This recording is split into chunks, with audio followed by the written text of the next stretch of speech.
Alright genius, this is me Surya Pratap Sahay. देखो, आज की वीडियो में हम लोग पढ़ने वाले हैं कंडक्टिविटी ऑफ इलेक्ट्रोलाइटिक कंडक्टर्स के बारे में। ठीक है, पिछला वीडियो नहीं देखे तो जा करके देख लो, वरना उसके बिना ये वीडियो नहीं समझ में आएगा। एवरीथिंग इज कनेक्टेड, ठीक है ना, एक दूसरे से कनेक्टेड होता है।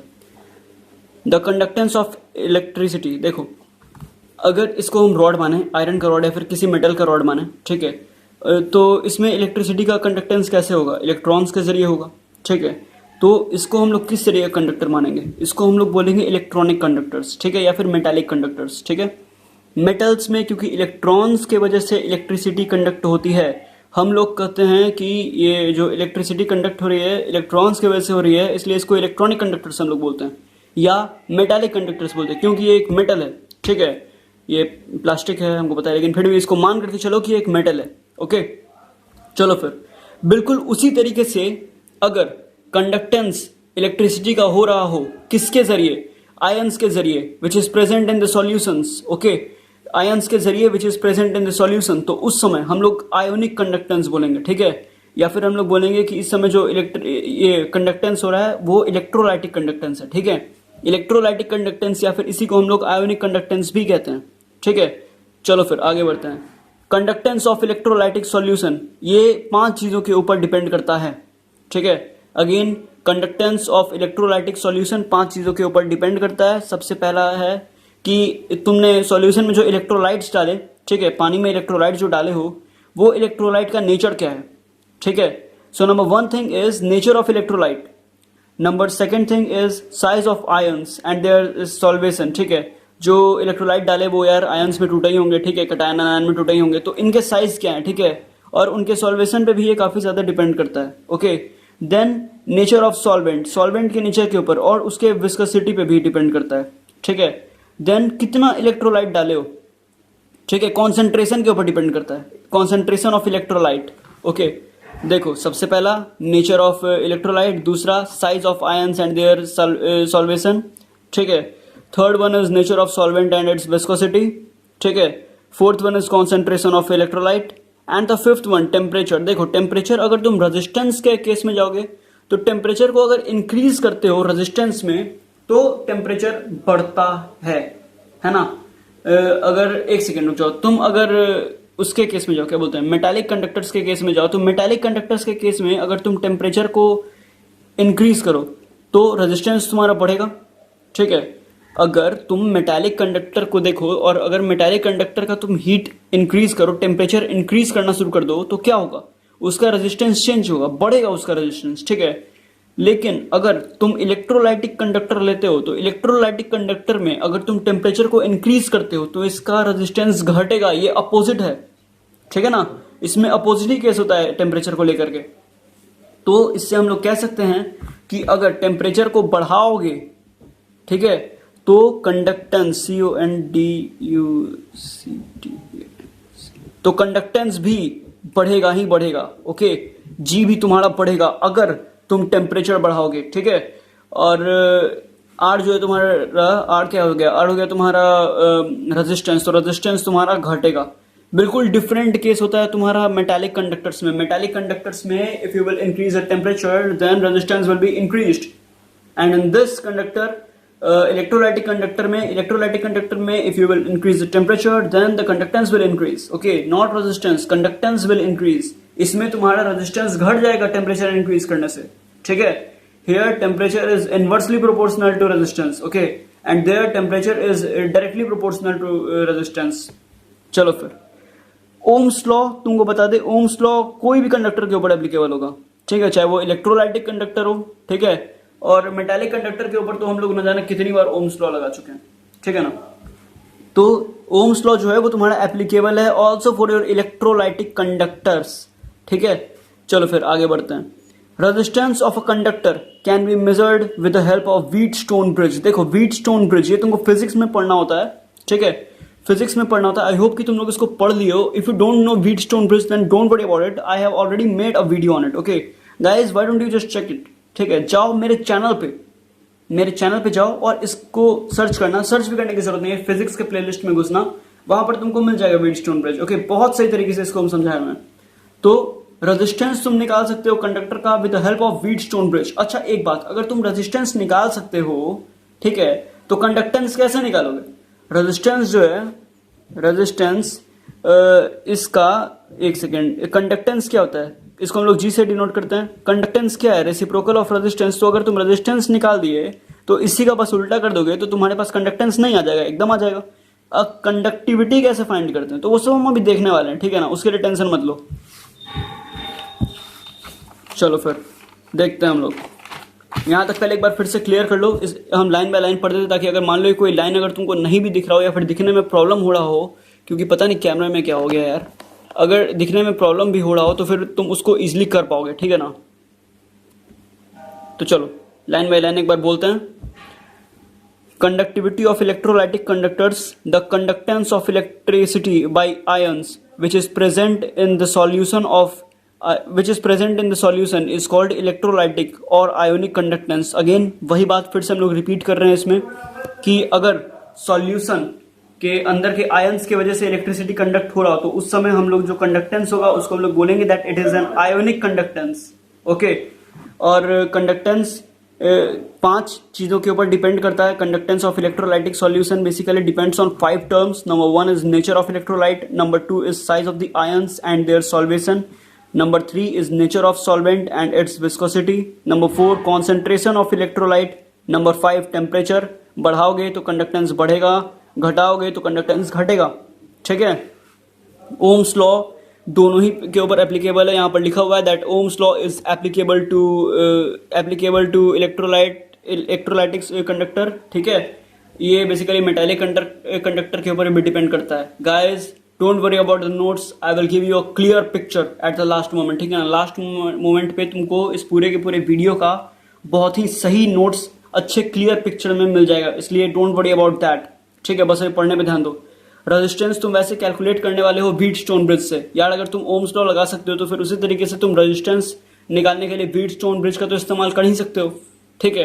अगर तुम रेजिस्टेंस निकाल लिए तो फिर रेजिस्टेंस बराबर क्या हो जाएगा तुम्हारा 1/G, यानी कि अगर हम लोग, एक सेकेंड, इन दोनों का ये तो रिलेशन हो गया, ठीक है ना।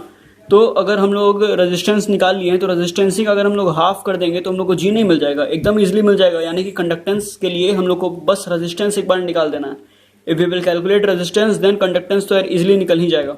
ओके चलो फिर आगे बढ़ते हैं। जस्ट वेट अ सेक।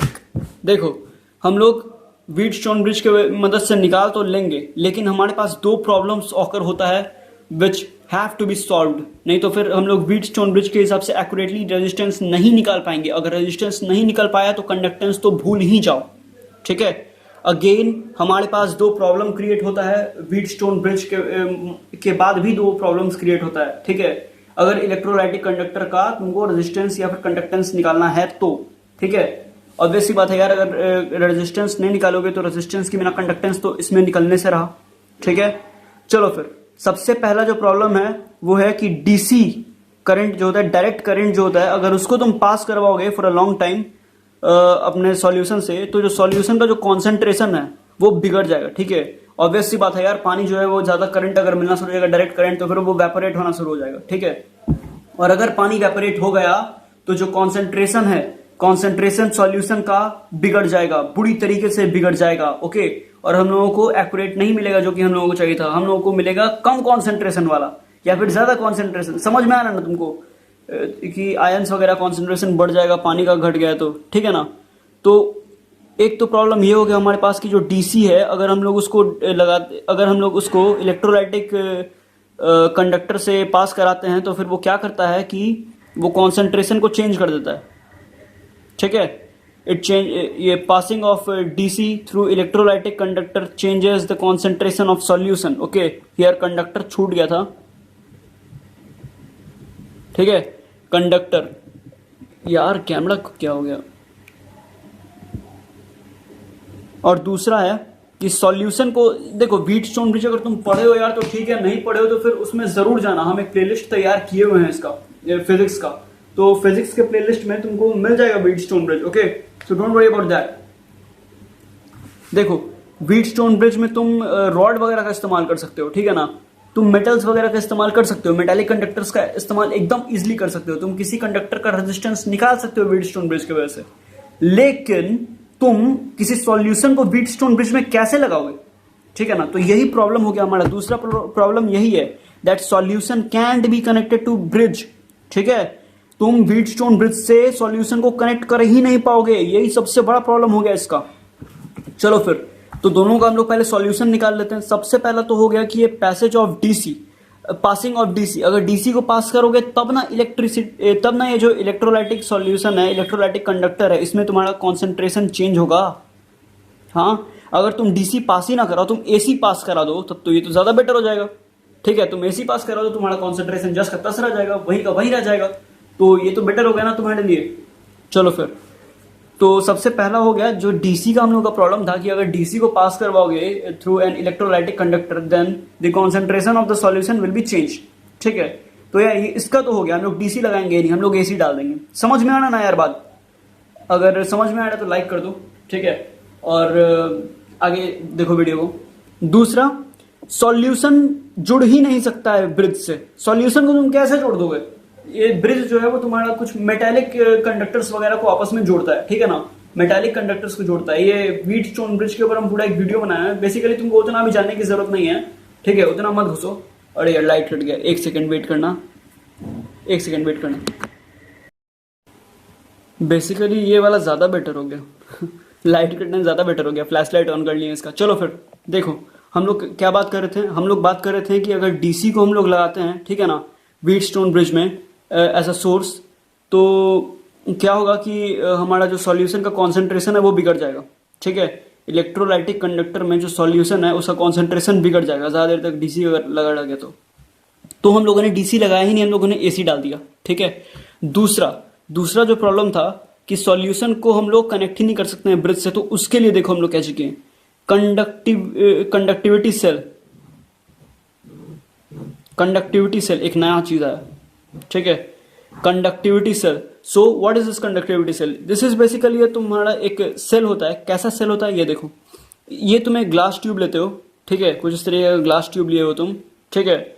उसमें तुम क्या किए कि एक इधर और एक इधर प्लेटिनाइज्ड इलेक्ट्रोड डाल दिए, ठीक है ना, प्लेटिनाइज्ड इलेक्ट्रोड डाल दिए और उसको लेड वायर से कनेक्ट कर दिए, ठीक है।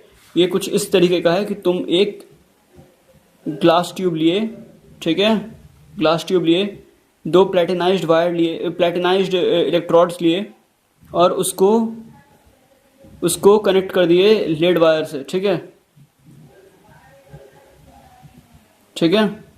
ये बेसिकली कवर कर रहा है, ठीक है ना, ये बेसिकली लेड वायर है तुम्हारा, यहाँ पर दिया हुआ है, समझ गए ना, बिल्कुल इसी तरीके का होता है। और तुम्हारा इलेक्ट्रोलाइट इसमें भरा होता है, ओके, इलेक्ट्रोलाइट इसमें भरा होता है। This and this is your ये इलेक्ट्रोड, ठीक है, प्लैटिनम का इलेक्ट्रोड है और इस पे प्लैटिनम ब्लैक कोटेड है, ओके। तो देखो क्या हो रहा है, हम लोग कंडक्टिविटी सेल लिए, ठीक है। अच्छा एक और बात तुमसे कहना था, that are directly proportional to L and inversely proportional to ए।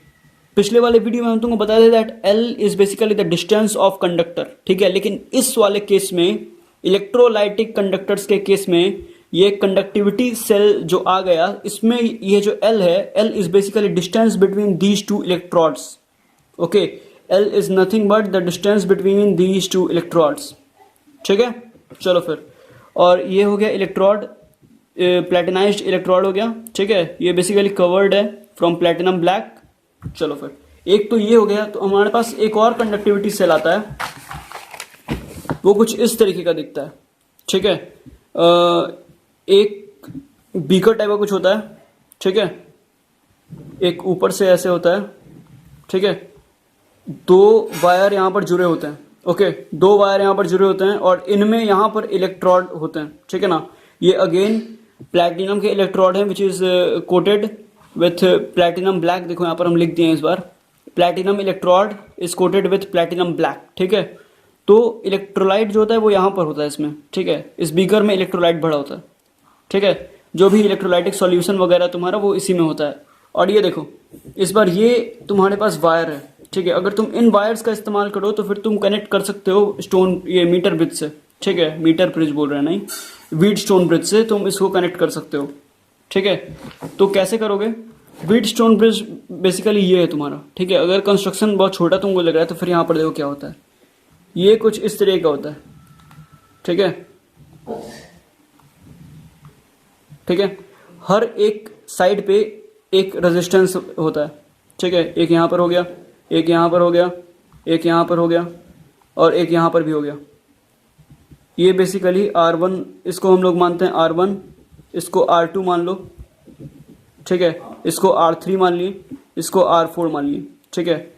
तो A B C D, ठीक है ना, और ये आपस में कनेक्टेड होते हैं। और यहाँ पर एक गैल्वेनोमीटर लगा रहता है।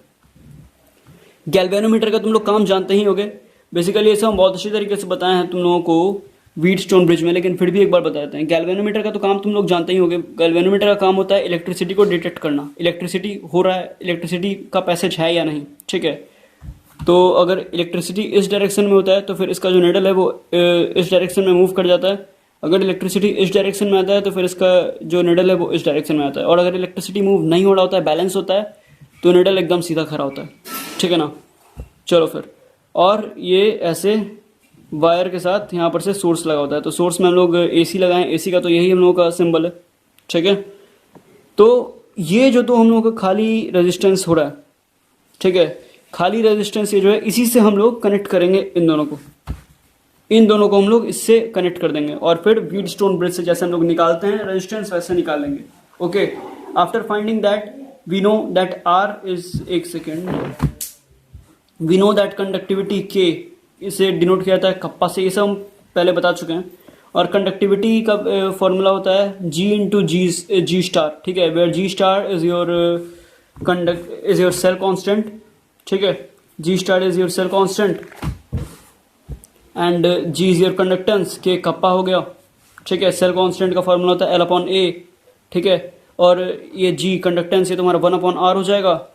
तो यहाँ तक अगर तुम देखो तो ये हो गया तुम्हारा कंडक्टिविटी का, ठीक है। कंडक्टिविटी ऑफ इलेक्ट्रोलाइटिक सेल हम लोग बेसिकली इसी के बारे में बात कर रहे थे।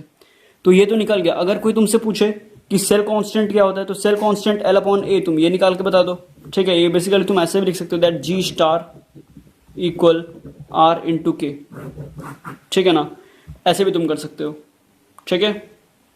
चलो फिर आज के लिए इतना काफ़ी है, मतलब इस टॉपिक के लिए इतना काफ़ी है। आगे और वीडियो बन रहा है, देखते रहना। This is me Surya Pratap Sahay. पसंद आया हो then do me a favour, hit the like button. चलो फिर।